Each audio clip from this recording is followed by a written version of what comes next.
podcast sur clickandrock.fr. Précédemment sur Click and Rock. Ils s'appellent les Lascarguais. Salut les gars. Salut. Ryan et Steve, nés à Douai dans l'Oise entre 1977 et 1979, tout de suite très vite vous décidez de devenir des racailles joyeuses, des wesh wesh contents, des Kaira heureuses, enfin des Lascarguais quoi. Ah bien, elle est bien elle hein. On va peut-être la garder. Wesh gros toi-même tu sais. Ça ressemble à ça, une racaille belge, faut le savoir. Oui. C'est l'heure du défi de l'invité. Qui commence, Magid? Je vais commencer. Magid, La rate se sacrifie encore une fois. Manger des tartines de maroilles le matin, gay ou pas gay? Pas gay. Ah bah ça dépend, moi je le fais. Merci pour ta vie privée. T'es du Nord aussi, t'es ch'ti toi. Ah non. C'est le physique qui te fait dire ça? Et je t'emmerde. Non, c'est le maroilles. C'est la laine. Sucer des choupa choups, gay. Bah sucer de toute façon, oui. Prendre une douche avec son frère, pas gay. Pas beau. Ladies and gentlemen, in the studio tonight, Mesdames et messieurs, dans votre appartement ce soir, the marvelous team of the French radio, la marmelade au thym de la radio française. to 1 hour and for your pleasure. Bah là je sais pas, mais ça m'a l'air sympa. Willie, Fred and July on Click and Rock. Willy, Fred et Julie sur Click and Rock. Ah oui, bienvenue chez Liechti. Salut à tous, on est ensemble jusqu'à 21h. Vous êtes bien sur Click and Rock avec Willy, Fred and July. Salut. Bonsoir. Ça va bien? Bah oui ça va très bien. Toi t'es grognon, tout va bien? Non, tout va bien. Ouais, tout est normal. On est ensemble jusqu'à 21h avec notre invité du jour, Alex Good. Salut Alex. Bonjour tout le monde. Bienvenue dans notre équipe de choc. On a plein de choses pour toi, notamment les questions de nos invités de la semaine dernière. Et les radis. Qui étaient dans des radis aussi. Et les radis et les fraises et les cacahuètes et les tomates. Cajou. Parce qu'on sait recevoir, nous, à l'heure Et de la peinture. à l'heure de la fort. Hein. Ouh là là là là. Alors, on va être honnête avec les auditeurs, on est en train de refaire le studio à neuf et du coup ça pue la peinture. Donc vous inquiétez pas si on est encore plus déjanté que d'habitude, c'est tout à fait normal. C'est moche et ça pue. On n'a plus nos cerveaux. Et on parle pas de Julie quand on dit c'est moche et ça pue. Et pourtant, préciser. Et pourtant. On a donc des questions pour toi, des Lascarguais, on a aussi Ça promet. on a aussi ton avenir, ce sera en fin d'émission, si je te jure. Il y a aussi de la zik avec Revolver ACDC, mais on commence tout de suite avec Bébé Brune, Mr. Hyde sur Click and Rock. Mr. Hyde sur Click and Rock, les Bébés Brunes. La petite Julie a perdu ses amis au rayon poisson près des morues. Elle les attend à l'accueil. Je répète, la petite Julie attend ses amis à l'accueil. Personne? Bon, ben tant pis. Willy, Fred et Julie sur Click and Rock. Bon, qu'est-ce qu'il faut faire pour qu'il la récupère, leur connasse? Rien du tout, on la garde avec nous. J'adore me faire insulter. Il y a un vrai travail sur les jingles. Ah bah attends. Ah non, ça ne rigole pas. Et ça n'est que le premier. Ah oui. 15 auteurs et tout. Attention, ouais. on est ensemble jusqu'à 21h avec, vous l'avez entendu, Alex Good. On a plein de choses pour toi, on s'est renseigné auprès d'un vrai médium. On a également un défi pour toi. Bien sûr. Ce sera tout à l'heure. Juste avant, on s'est renseigné sur ta vie, Oui. ton œuvre, et Oui. c'est Julie qui s'occupe de récolter les infos. Tu vas voir, c'est pas triste. N'aie pas peur. Le 13 août 1975, sur une planète lointaine nommée Terre, un baby super-héros tout chou, tout mignon voit le jour. Il est baptisé Capman. Tout super-héros a un pouvoir unique. Superman s'est volé, Spider-Man attaque à la toile d'araignée, mais Capman, lui, se distingue par ses blagues de merde. Merci. C'est de moi dont on parle. Oui. C'est toi dont on parle. Oui. Mais pas toujours, hein. Parfois elles sont un peu potables. Non, en tout cas, t'es réputé pour ça, pour avoir des Mais vannes. je ne sais pas pourquoi, parce que c'est c'est qu'une complètement petite incongru. partie, c'est la partie visible de l'iceberg, mais derrière il y a beaucoup d'autres choses que je ne montre pas. Non mais si, je fais des blagues de temps en temps, mais Mais elles sont pas vas-y, toujours montre nulles, hein. tout. C'est-à-dire que tu te retiens en termes de vannes. Il y a des vannes que. Ah, mais bien sûr, tu ne peux pas tout dire. Merci Alex. Sinon, c'est cataclysmique.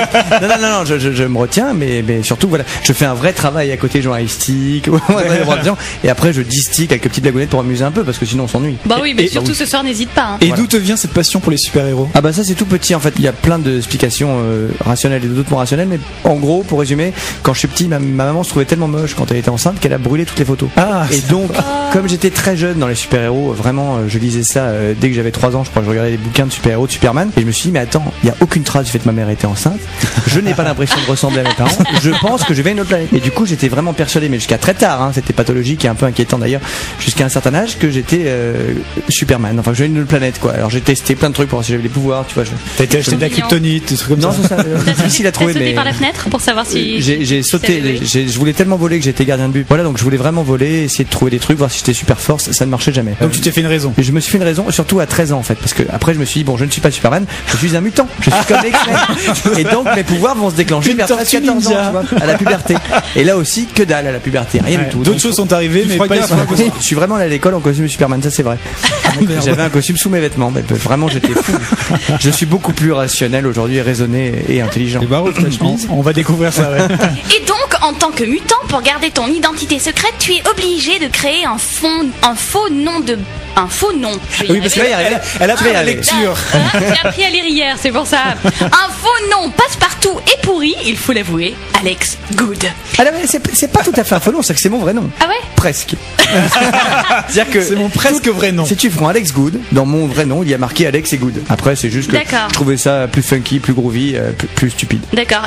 Et pour brouiller les pistes, tu vas même jusqu'à exercer des métiers totalement incroyables. Tu es journaliste au journal de Mickey, tu es footballeur. Toujours aujourd'hui, oui. À Bourg-la-Reine, tu es pilote de Formule 1. Il a choisi le roi, oui. Non, oui. Tu es pilote de Formule 1, enfin, sur des Twingo. Alors j'ai fait de la Formule Renault. C'est pas tout à fait de la Formule 1. Ça va un peu moins vite que des Formule 1. Surtout avec mais j'ai fait de la Formule Renault. J'ai fait un truc qui n'existe plus aujourd'hui qui s'appelle la filière Elf, qui était destiné à former les pilotes français. Malheureusement, aujourd'hui, il n'y a plus de pilotes français, à part Sébastien Loeb et Romain Grosjean. Voilà. En gros, tu as fait un peu tous les métiers du monde avant d'arriver animateur. Mais non, parce que si tu te suis, tout est extrêmement logique. Alors, j'attends l'explication. Alors, comment on passe de footballeur à pilote de Formule 1? Alors regarde, je voulais être Superman. D'accord, donc je voulais voler. Donc je me suis mis dans les buts de gardien de but. Bien sûr. Logique, pour voler machin. Je me pète le genou. À ce moment-là, qu'est-ce que je fais? Je joue aux jeux vidéo et je joue beaucoup aux jeux de voiture. Et un jour, je vais faire du karting et il se trouve que je me débrouille pas mal et que le mec de la station me prend en manager et je deviens pilote de voiture. Je fais la filière Elf. À partir de là, je rentre dans le jeu vidéo en tant que pilote pour tester les jeux, pour voir s'ils sont aussi réalistes que les jeux, que les voitures en vrai.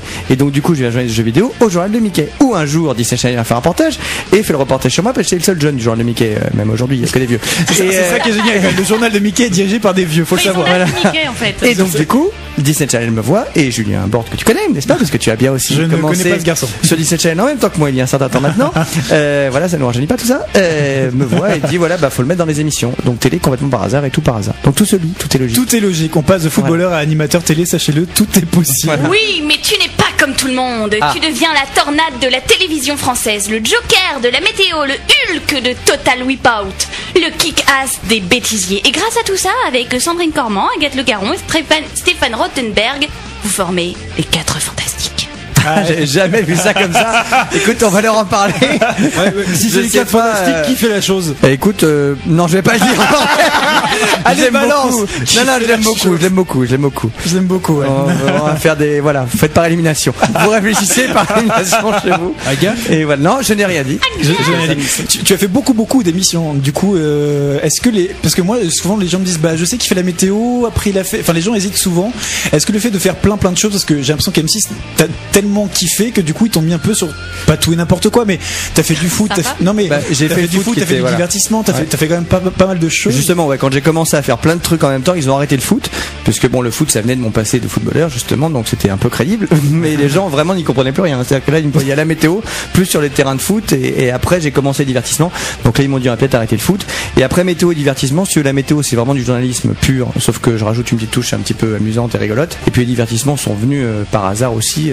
Voilà, on te propose un truc un jour, ils sont contents, ça marche bien, tant mieux, et moi je m'éclate. Donc pour l'instant je suis vraiment content de faire la météo et divertissement. Pourquoi avoir choisi de garder la météo alors que tu es devenu un animateur à part entière? Eh bien c'était si Evelyne Delia animait, je sais pas, beaucoup de gens, Stéphane Rothenberg m'en parle encore cet après-midi, mon ami.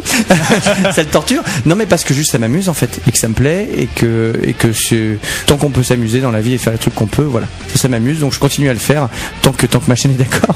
Bonjour mes amis. Non mais je trouve ça cool justement de continuer à faire la météo, de ce par quoi t'as commencé tout en étant animateur. Je trouve ça plutôt cool. C'est rare en tout cas que les gens gardent leur job. C'est vrai que c'est assez rare en fait. Enfin, c'est même unique je crois en fait, un animateur météo qui passe sur les divertissements, mais tant mieux, écoute, ça va à tout le monde, moi ça me va. C'est original. Ça nous va. Doté de super pouvoirs, tu décides d'aider les jeunes Padawan à exposer au grand jour leur incroyable talent. Tu nous as dévoilé le dresseur d'hippocampe, la valeur de serpent, la femme barbue qui marche sur les mains, la mamie qui jongle avec les dentiers, le bébé cracheur de feu qui se change les couches tout seul. Écoute, j'ai plein de trucs. Ça en fait des plein de trucs. La mamie, on a eu Mamie Odette l'année dernière qui était vraiment géniale. Et il y a un sujet qui est passé hier soir. Je sais pas si vous avez vu dans Croix de Talent, ça continue hier soir. Il y avait un sujet sur elle, c'est ça qui restait les poèmes, qui est incroyable le sujet. Donc si vous l'avez pas vu, allez le voir sur le replay parce que franchement, c'est génial. Parce que ça fait plusieurs saisons. Quels sont les candidats justement qui t'ont le plus marqué? Parce que t'en as vu des vertes et des pas mûres, comme on dit. T'en vois défiler quelques-uns. Il y en a qui passent même pas en demi-finale d'ailleurs, mais qui m'ont vachement marqué. Franchement, chaque année son lot de surprises. Voilà. Et après, bon, ceux de la nouvelle année sont tellement frais dans ta tête que tu te dis bon, alors ils sont encore plus dingues que les autres. Tu vois Waterman qu'on a vu il y a 2 semaines, qui avale 5 litres d'eau cul sec et qui après refait la fontaine. Le premier homme fontaine, tu sais, on est les femmes fontaine, maintenant on a un homme fontaine. C'est beaucoup plus joli. Oui, franchement, c'est incroyable. Et cette année, mercredi prochain, vous verrez Marina qui a 12 ans, qui chante. T'as l'impression que c'est Céline Dion. Tu vois, on a vraiment tous les ans des trucs invraisemblables. On a de la magie géniale, on a de la danse incroyable encore avec des danseurs de l'année dernière qui reviennent mais en groupe. Et c'est 15 fois plus spectaculaire. Déjà, tu te dis c'est pas possible. Donc tous les ans, voilà, Axel et Alizé de l'année dernière, c'était génialissime quoi. Les petits gamins de 8 ans qui gagnent. Ouais, ça c'était vraiment top. Mais toi justement, comme tu les vois en coulisses, etc. Est-ce qu'il y a des gens pour qui t'as un petit coup de cœur, tes petits chouchous, et qui finalement vont pas si loin que ça? Est-ce que t'as été frustré? Toujours, parce que comme nous, ce qu'on voit pas à l'antenne, hein, mais nous on passe la journée avec eux, la prépa, on les voit le matin, on est tout le temps avec eux, donc on parle avec eux. Tiens, comment ça va? Parfois on les aide un peu parce qu'ils sont stressés d'aller voir les 3 fous là, quand même, parce qu'il faut y aller devant eux. Hein. T'as quand même Dave, Sophie Elstein et Gilbert, faut y aller, ils sont costauds, donc parfois ils sont stressés, tu t'attaches à eux et tout. Parfois tu vois une répète géniale et quand ils sont sur scène ils sont tellement traqueurs que ça rate complètement. Parfois tu vois une répète complètement ratée et quand ils sont sur scène c'est génial. Et donc t'es tout le temps, c'est ça qui est génial à faire, c'est que c'est un espèce de tourbillon d'émotions où tu t'attaches tellement aux gens parce que tu sais ce que c'est en plus d'aller sur une scène, d'aller voir des gens. Hein, en ce moment au théâtre, n'est-ce pas? Voilà, monsieur joue au théâtre. Voilà, tu sais ce que ça fait, donc tu te mets à leur place et du coup tu t'attaches vachement à tout le monde quoi. Et après t'es déçu parfois. Oui. Est-ce que toi t'aurais participé à ce genre d'émission? Moi j'ai fait plutôt de la comédie quoi. J'étais comédien, j'avais pas de talent particulier, si ce n'est que je sais pas nager, mais ce qui sert pas à grand chose. C'est un joli talent. Voilà. J'ai un non-talent. Donc voilà, non, j'aurais peut-être pu le faire pour la magie parce que j'étais passionné de magie quand j'étais plus jeune, n'est-ce pas? Maintenant je suis un vieux crouton. Non mais j'aimais bien la magie, donc j'aurais pu le faire pour la magie. Mais vu le niveau de cette année en magie, j'aurais été ridicule. Donc j'ai bien fait de ne pas le faire. Et comme toute bio se termine par une phrase lèche-boule, Alex, on voulait te dire que de tous les Power Rangers, tu es le plus funky. Tu es le seul à avoir tombé le masque en public en venant à cul découvert sur un plateau télé. Ah, ça m'arrive souvent. Et pas plus tard que la semaine prochaine. Il y a de l'info. Je serai encore tenu comme tous les ans. Qu'est-ce que c'est un bonheur? Qu'est-ce que c'est que cette envie de se dessaper sur les plateaux? Alors je tiens à préciser que cette fois ça n'est pas de ma faute. Car souvent je reconnais que ça peut être une espèce d'instinct de dire je me mets à nu devant les gens. Mais vas-y, mets-toi à l'aise. Non mais là il fait la peinture m'agresserait le corps. Mais il y a pas que la peinture.